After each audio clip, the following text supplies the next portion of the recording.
we're experiencing our first problem with the Z. It's dying on me. Go, please, go, go, go. Oh, it just died. Fudge! I can't go anywhere.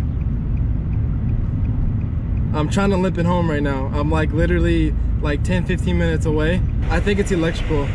I think the wire got too close to the turbo and it melted. I'm trying to limp it home. It sucks because it's traffic hours, so I got a lot of cars behind me. Trying to limp it home. I don't know how well it's gonna work.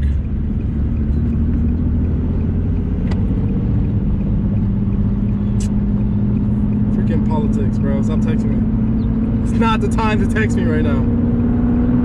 Your boy in limp mode. I'm driving the center lane right now. I'm like 10-15 minutes away from home. And did it die? Yep, died on me. Fudge, dude.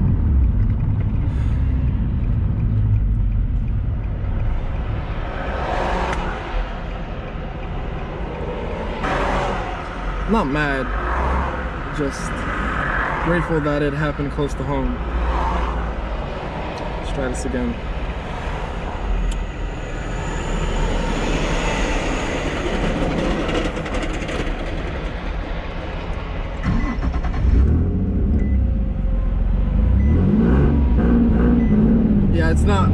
It's definitely not fuel related. It's the only thing that would do this inconsistent, it would be electrical. It wouldn't be mechanical.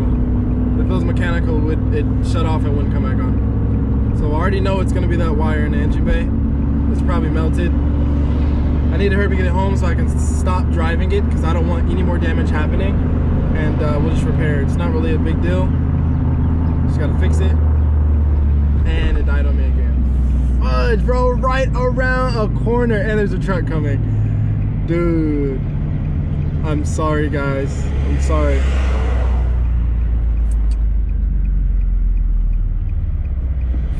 Fudge. Yeah, I have no throttle response. This is terrible and also dangerous, but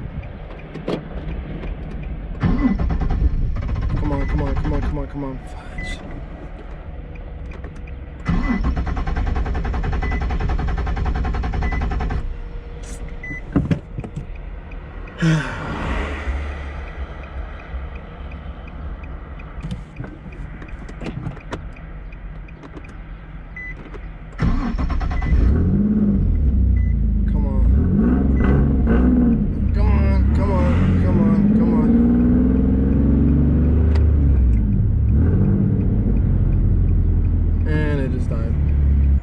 It's like the car stays running, but I have no throttle response to go anywhere. So I don't know.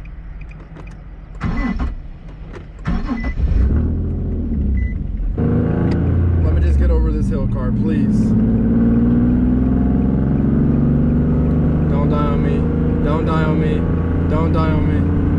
Oh, it died on me. Oh my gosh, I'm literally on the hill right now. This is terrible. All right guys, so we safely made it home.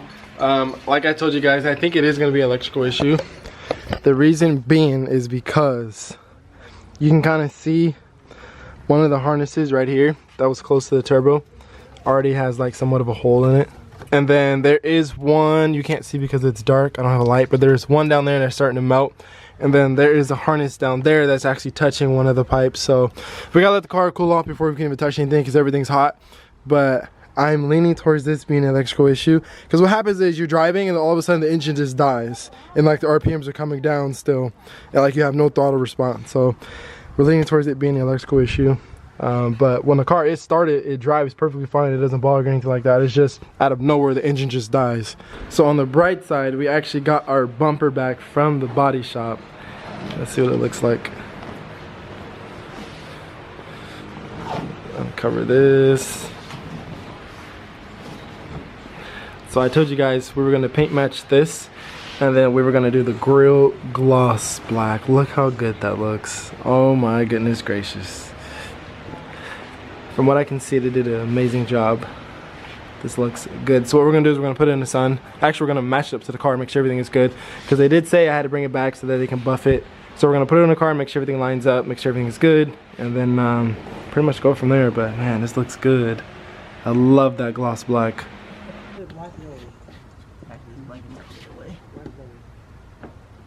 Alright, so we finally got the bumper on the car. It looks good, looks good. I like how we painted that grill black because it just makes that intercooler stand out a little bit more. But it looks good though. So, like I said, we do have to take it back because they do have to buff it with it on the car. So we might not put the bumper on all the way. We just wanted to make sure everything was solid. Make sure that it kind of matched pretty good. Alright, so we're going to have to take this off for the like 5th time. At this point, I feel like I should just leave it off for like a cool month or so.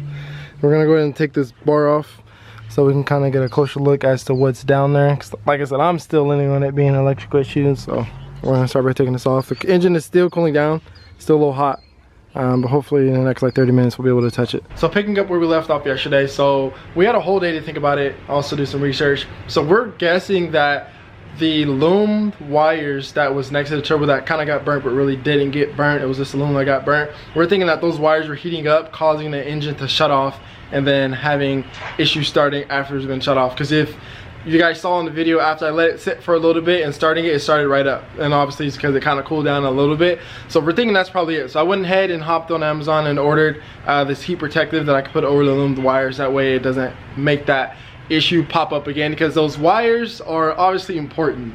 So we're gonna make sure that we protect them. I don't know how I missed that when doing the whole kit install, but it is what it is. We learned from it, so we're just gonna correct it. So we gotta wait for that to come in, so that'll come in tomorrow. So once that comes in, we'll wrap it up. But I don't know if I told you guys, but one of the issues that we had too was, I don't know how it happened, but the oil cap that's in the car right now, it lost its gasket, so oil was actually escaping from the cap. So I went ahead and ordered a new cap. So yeah, this is it. We went ahead and ordered a Nismo oil cap. So the sticker actually comes separate from the cap itself. Again, the only reason why we had to order this is because this gasket right here on this cap was missing from our stock one. So we went ahead and ordered this. But this actually should look pretty cool in the engine bay. It's gonna match the catch can along with the turbo. So right now what we're gonna do on the car, we're gonna pull it in. Let's see if I can fit it. We're gonna pull the car in right now because, well, we gotta put the bumper on right now that we finally got it back from the body shop. So we got it back yesterday, but then I had to take it back because I had to cut and buff it. The reason why they couldn't do it without the car because the bumper's kind of flimsy, so they wanted it on the car so they have some sort of leverage. So like I showed you guys, the grill of the bumper is gloss black, the rest of the bumper is paint matched. They did kill it, so I appreciate them for that. So we're gonna put the bumper on 100%. We're gonna put the undercarriage on, and then we're gonna fix this exhaust leak because we have a pretty bad exhaust leak. So we're gonna fix that right now. Right now we gotta push the car in just because these pipes heat up really quick. So and I don't really want to work on a hot environment because you guys know metal, when it gets hot, it gets hot. So we're gonna push the car in real quick, put the bumper on at 100%, and then we're gonna fix this exhaust leak. All right, so our exhaust leak is coming from right there, that little V-band right there. It's enough air to push a supercharger kit, guys. But yeah, so we just gotta pretty much loosen that V-band and then reseat the exhaust and then tighten it up. Hopefully it's not too bad because I have like this little spot right here to work, but I can easily reach my hand in there and get it done. All right, so we went ahead and fixed it. Let's see if it actually fixed it. Go ahead.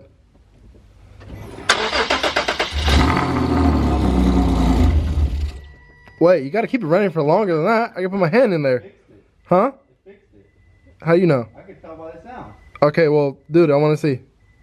I'm trying to put my hand in there, that's why.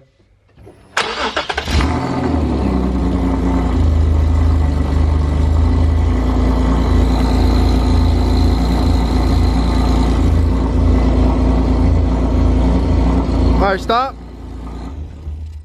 There's another leak, bro. You feel it? Yes, there's one coming from right here. I had multiple leaks. I'm dead. So there's one coming from this guy right here. That's sick. Alright, so we're good. We took care of all of those exhaust leaks. So I didn't even know. The original one I saw was the top one, but we actually had one on that V-band and that V-band. So what we had to do, we had to jack the pipe up on this side so it kind of line up, and we had to do it this side too. So we're solid.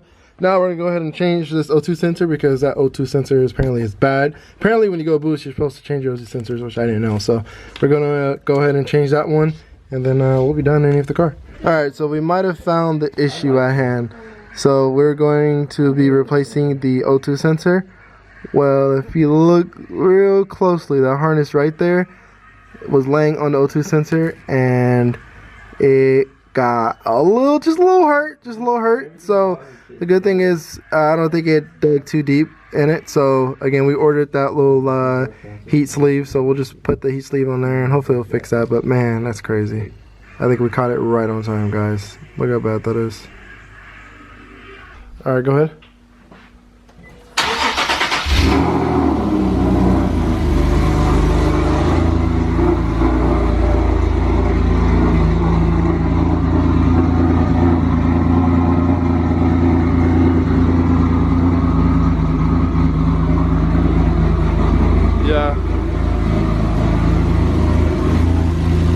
Yeah, it's not loud up here no more, so yeah, that for sure fixed it.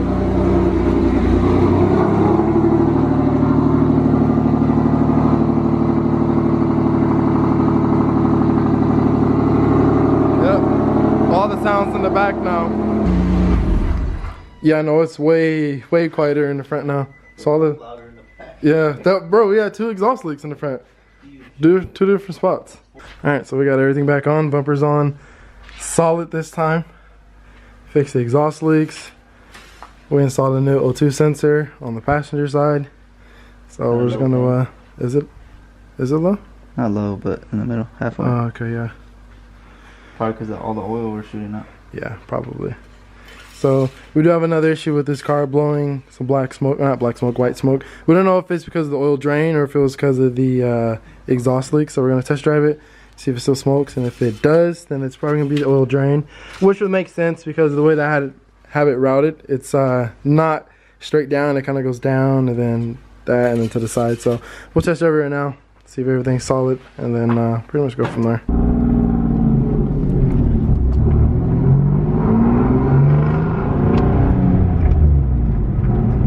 Runs right.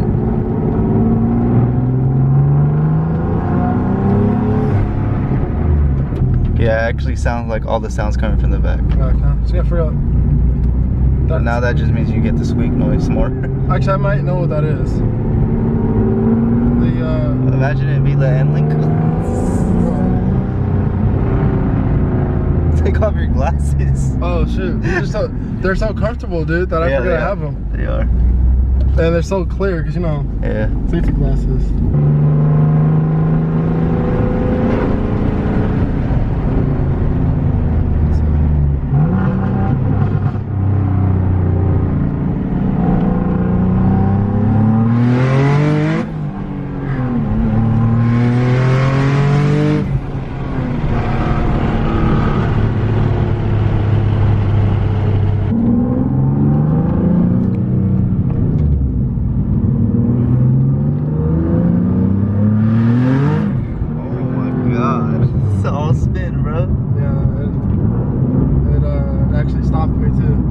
The traction control?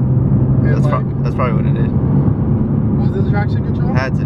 Like it shut off. It flashed and then it didn't let me go anymore. Yeah, it flashed. Think that was the traction control? Yeah. Cause yeah, like that's why we stopped, cause it like, legit. It like saves you from like. Yeah, traction save. We might have got a little up there. See how it didn't cut off? Yeah. It's fun. Bro, like it's getting like worse though. Like there's like no traction. Yeah. Should I go straight or right? Straight? Yeah. Right? You can't do nothing. Well then I guess this street you can't really do nothing either. The street's bad.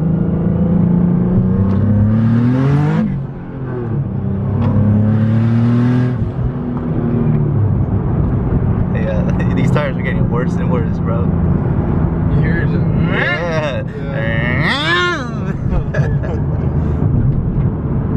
That's crazy, bro, because this is still on low boost. So remember I was telling you guys about the white smoke?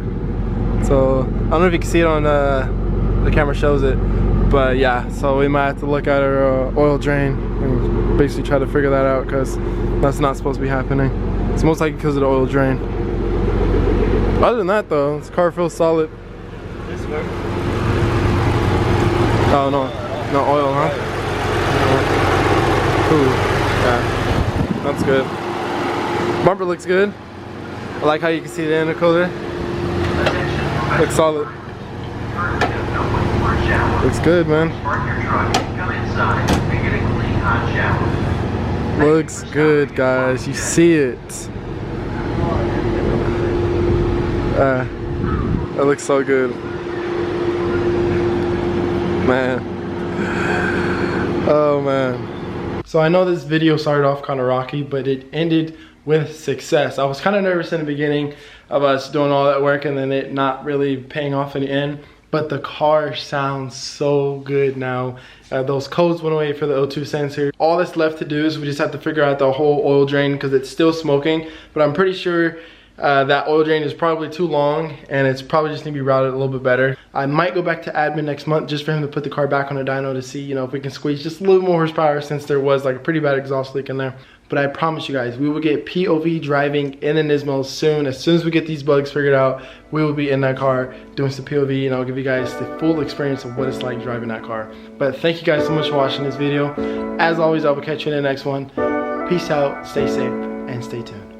No flex, I done dropped a couple bands on it, brand new Rolex. I can pop a couple bands on you, girl, you know that. When she get to poppin', I like way to go.